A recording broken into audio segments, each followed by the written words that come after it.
بسم اللہ الرحمن الرحیم۔ السلام علیکم دوستو، دنیا بھر کی ون لائن خبروں میں آج آپ سنیں گے، لیکن اس سے پہلے اگر ہو سکے تو لائک، سبسکرائب اور بیل آئیکن کا بٹن ضرور دبا لیں۔ شکریہ۔ سعودی شہری کی مسجد حرم کے صحن میں گاڑی سمیت گھسنے کی کوشش۔ ڈرائیور مسجد کے جنوبی حصے کے اطراف کی روڈ پر تیز رفتار میں گاڑی چلا رہا تھا، تاہم ڈرائیور کو بھی گرفتار کر لیا گیا ہے۔ تیز رفتار گاڑی صحن میں داخل ہونے کے بعد مسجد کے بیرونی دروازے سے ٹکرا گئی، جس سے کوئی جانی نقصان نہیں ہوا ہے۔ ڈرائیور مسجد کے جنوبی حصے کے اطراف کی روڈ پر تیز رفتار گاڑی چلا رہا تھا، جو رکاوٹوں کو عبور کرتا ہوا مسجد میں داخل ہوا۔ گرفتار ہونے والا شخص سعودی شہری ہے، جو واقعہ کے دوران غیر معمولی حالت میں تھا۔ عالمی شہرت یافتہ مارشل آرٹ خبیب نورما نے گستاخانہ خاکے شائع کرنے اور فرانسیسی صدر کی جانب سے اسلام مخالف بیان دینے کی شدید الفاظ میں مذمت کی ہے اور بھرپور احتجاج کرتے ہوئے فرانسیسی صدر کی تصویر انسٹاگرام پر شیئر کی ہے، جس پر جوتے کا نشان بنا ہوا ہے۔ خبیب نے گستاخانہ خاکوں کی اشاعت پر شدید غصے کا اظہار کرتے ہوئے کہا ہے کہ خداوند کریم اس بری مخلوق اور اس کے تمام پیروکاروں کے چہروں کو بدل دے، جو آزادی اظہار رائے کے نعرے کے تحت 1.5 ارب سے اوپر مسلمانوں کے جذبات مجروح کرتے ہیں۔ ان کا مزید کہنا تھا کہ اللہ پاک ان کو اس زندگی اور آخرت کی زندگی میں رسوا کرے گا۔ اللہ کے حساب میں جلدی ہے اور آپ دیکھیں گے۔ انہوں نے مزید کہا کہ ہم مسلمان اپنے نبی کریم صلی اللہ علیہ وآلہ وسلم کو اپنی ماؤں، اپنے والد، بچوں، بیویوں اور ان تمام لوگوں سے زیادہ محبت کرتے ہیں جو ہمارے دل کے قریب ہیں۔ دوستو، فرانس میں اسلام اور مسلمانوں کے حوالے سے مسلسل نفرت انگیز بیانات اور اقدامات سامنے آ رہے ہیں۔ فرانسیسی صدر نے ایک تقریب میں اسلام کے بارے میں کہا ہے کہ یہ ایک بحران میں گرا مذہب ہے۔ چائنا کے شہر شنگھائی میں تاریخی عمارت کو مکینیکل ٹانگیں لگا کر دوسری جگہ منتقل کر دیا گیا۔ چائنا کے شہر شنگھائی میں 1935 میں تعمیر کی گئی پرائمری اسکول کی عمارت کی جگہ نئی عمارت بنانے کا فیصلہ کیا گیا، لیکن خواہش تھی کہ اس 5 منزلہ تاریخی عمارت کو بھی محفوظ رکھا جائے۔ 5 منزلہ تاریخی عمارت کو محفوظ رکھنے کے لیے انتظامیہ نے عمارت کے نیچے مکینیکل ٹانگیں لگائیں اور اسے دوسری جگہ منتقل کر دیا۔ تاریخی عمارت کو نہ صرف 62 میٹر کے فاصلے پر منتقل کیا گیا، بلکہ اس کی سمت بھی 21 ڈگری تبدیل کر دی گئی۔ انتظامیہ کو عمارت کو منتقل کرنے کے اس سارے عمل میں 18 دن لگے۔ کینیڈا کے وزیر اعظم جسٹن ٹروڈو نے کہا ہے کہ ہمیں کوشش کرنی چاہیے کہ غیر ضروری طور پر لوگوں کی دل آزاری نہ ہو۔ آزادی اظہار رائے کا دفاع کریں گے، مگر یہ حدود کے بغیر نہیں ہونی چاہیے۔ انہوں نے بیان میں کہا کہ ہمیں دوسروں کے لیے احترام کے ساتھ کام کرنا چاہیے، کوشش کرنی چاہیے کہ غیر ضروری طور پر لوگوں کی دل آزاری نہ ہو۔ انہوں نے کہا کہ ہمیں اپنے الفاظ اور اعمال کے دوسروں پر اثرات کا علم ہونا چاہیے۔ عالمی اسلامی فوجی اتحاد کے سربراہ اور سابق army chief general retired Raheel Sharif نے کہا ہے کہ مقبوضہ وادی کا مسئلہ ہر پاکستانی کے دل کے قریب ہے، کیونکہ ہم نے اپنے بھائیوں پر مظالم کو قریب سے دیکھا ہے۔ پاکستانی لوگ مقبوضہ وادی کے لوگوں کے عزم اور بہادری کی تعریف کرتے ہیں۔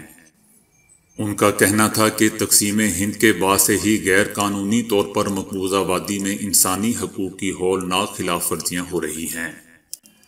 جنرل رحیل شریف نے کہا کہ تحریک آزادی کی عظیم جدوجہد میں ہزاروں افراد نے شہادت کو قبول کیا۔ نریندر مودی کی جابرانہ حکومت غیر انسانی سلوک کے باوجود مقبوضہ وادی والوں کا عزم توڑنے میں بری طرح ناکام ہو چکی ہے۔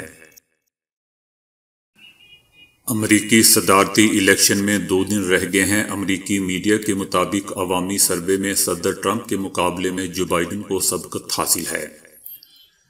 مبصرین نے ریاست ٹیکساس کو بھی اہم قرار دیتے ہوئے کانٹے کے مقابلے کی پیشگوئی کی ہے۔ امریکی صدارتی انتخابات میں اب تک 8 کروڑ سے زائد افراد ووٹ کاسٹ کر چکے ہیں۔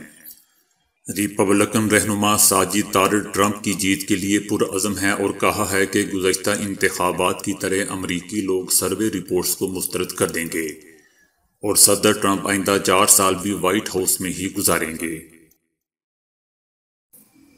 پاکستان اسلام آباد میں مظاہرین نے فرانسیسی سفارتخانے کی طرف جانے کی کوشش کی تو ان کی پولیس کے ساتھ جھڑپ ہوئی۔ مظاہرین نے فرانس کے خلاف شدید نعرے بازی کی اور فرانسیسی سفیر کو ملک بدر کرنے کا مطالبہ کیا۔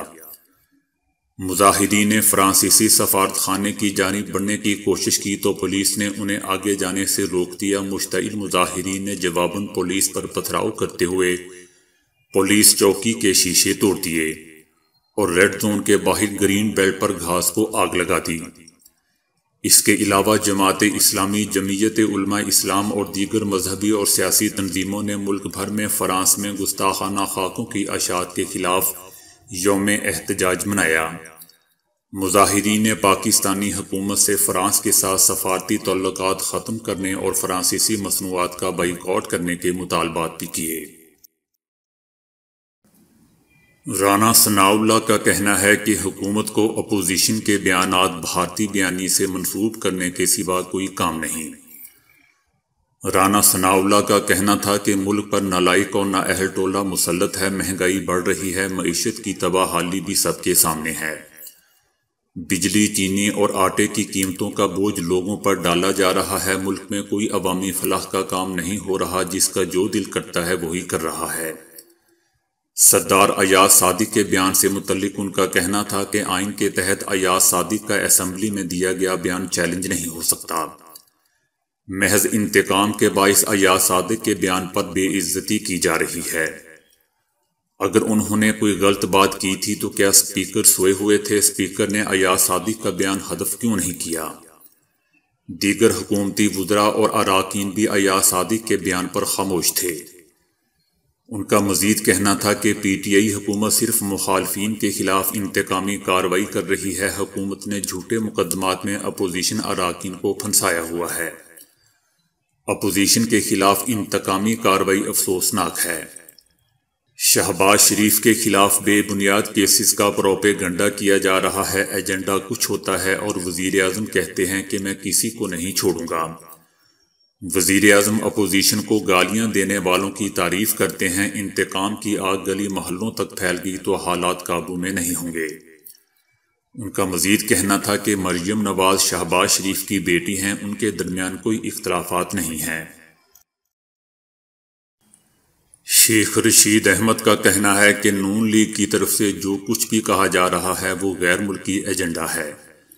خلفشار اور انتشار سے ملک میں سیاسی قوتیں پچھتائیں گی۔ شیخ رشید احمد کا کہنا تھا کہ سیاسی حالات کافی ابتر ہوتے جا رہے ہیں۔ ان کا کہنا تھا کہ سیاست سے لڑائی آپ کا حق ہے، لیکن ریاست سے لڑائی زیادتی ہے۔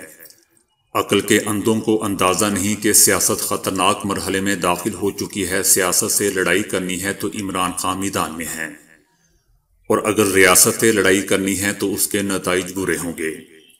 شیخ رشید احمد کا کہنا تھا کہ سیاست جس دوراہے میں داخل ہو رہی ہے اس کا نتیجہ کچھ بھی نکل سکتا ہے۔ وفاقی وزیر کا کہنا تھا کہ پاکستان کا جوان اور جرنیل دونوں عظیم تر ہیں۔ نواز شریف نے 6 آرمی چیف لگائے لیکن سب سے لڑائی کی۔ نون لیگ کی طرف سے جو کچھ بھی کہا جا رہا ہے وہ غیر ملکی ایجنڈا ہے۔ ایاز صادق کے بیان پر بھارت میں شادیانے بجائے جا رہے ہیں۔ سب گواہ ہیں کہ ایاز صادق 23 سال میں پہلی بار بولے ہیں۔ D G I S P R کو بھی کہنا پڑا کہ آرمی میں غم و غصہ پایا جاتا ہے۔ پیپلز پارٹی بیانات میں احتیاط سے کام لے رہی ہے۔ ان کا مزید کہنا تھا کہ عمران خان تمام بحرانوں سے سرخرو ہو کر نکل جائیں گے۔ آرمی ہی اتنے شدید حالات کے باوجود جمہوریت کی ضمانت ہے۔ شیخ رشید نے کہا کہ سیاست میں مذاکرات کے دروازے کبھی بند نہیں کرنے چاہیے۔ ڈائیلاگ اور مذاکرات سیاسی جماعتوں میں ہوتے ہیں۔ اگر پیپلز پارٹی اور نون لیگ مل سکتے ہیں تو ہم بھی نون لیگ سے بات کر سکتے ہیں۔ روسی سائنسدانوں نے کچھ چمگادڑوں میں کورونا کی موجودگی کا پتہ لگایا ہے۔ اس بات کا انکشاف روسی سینٹرل ریسرچ انسٹی ٹیوٹ آف ایپیڈیمیولوجی نے کیا ہے۔ تحقیق کے مطابق یہ چمگادڑیں لوگوں سے دور رہتی ہیں اور یہ کہ دوسرے جانوروں سے زیادہ خطرناک نہیں ہوتی، لیکن لوگوں کو ان کو ہاتھ نہیں لگانا چاہیے اور نہ ہی ان کے رہنے کی جگہ کو چھیڑنا چاہیے۔ کورونا کی وبا کے آغاز میں شبہ ظاہر کیا جا رہا تھا کہ یہ کورونا چمگادڑوں سے پھیلا ہے، تاہم انسانوں میں کس طرح منتقل ہوا اس پر کوئی حتمی رائے سامنے نہیں آ سکی تھی۔ ترکی کے شہر ازمیر میں زلزلے نے عمارتوں کو ملیہ میٹ کر دیا، ملبے تلے دب کر مرنے والے افراد کی تعداد 24 ہو گئی ہے، 800 سے اوپر لوگ زخمی بھی ہوئے ہیں۔ زلزلے سے ازمیر شہر زیادہ متاثر ہوا ہے، جہاں عمارتوں کو زیادہ نقصان پہنچا ہے۔ زلزلے کے بعد سطح سمندر بلند ہوگی، جس سے پانی شہر میں داخل ہو گیا۔ سیلابی صورتحال سے متعدد ماہی گیر بھی لاپتہ ہو چکے ہیں۔ جھٹکے یونان، قبرص، لیبیا، بلغاریہ، البانیہ سمیت خطے کے دیگر ممالک میں بھی محسوس کیے گئے۔ متاثرہ علاقوں میں اب تک 21 آفٹر شاکس بھی آ چکے ہیں۔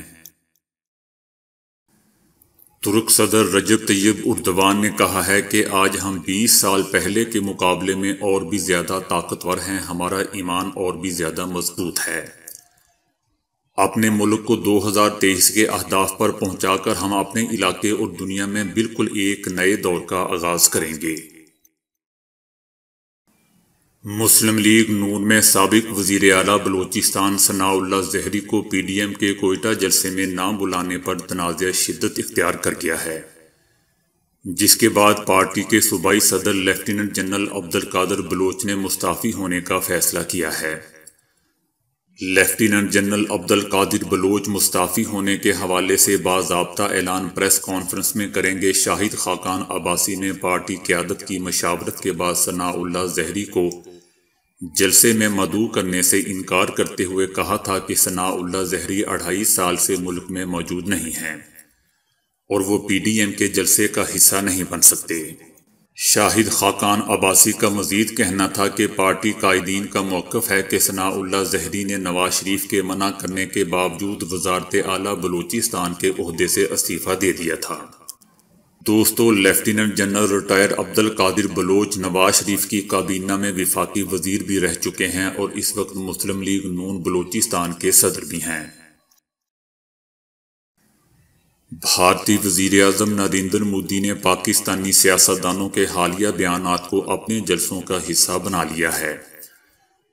وزیر اعظم نریندر مودی کو پاکستانی سیاستدانوں کے بیانات نے ایک بار پھر شیر کر دیا ہے۔ مودی نے پاکستانی سیاستدان ایاز صادق کے بیان کا سہارا لے کر اپنی اپوزیشن جماعت کے سیاستدانوں کو خبردار کرتے ہوئے کہا ہے کہ ایاز صادق کی طرح اپنی گندی سیاست کے لیے دشمن کے اعلی کار نہ بنو، دشمن کے ہاتھوں کھیل کر اس کے ہاتھ مضبوط نہ کرو، ایسی راجنیتی نہ کریں جو ایاز صادق کر رہا ہے۔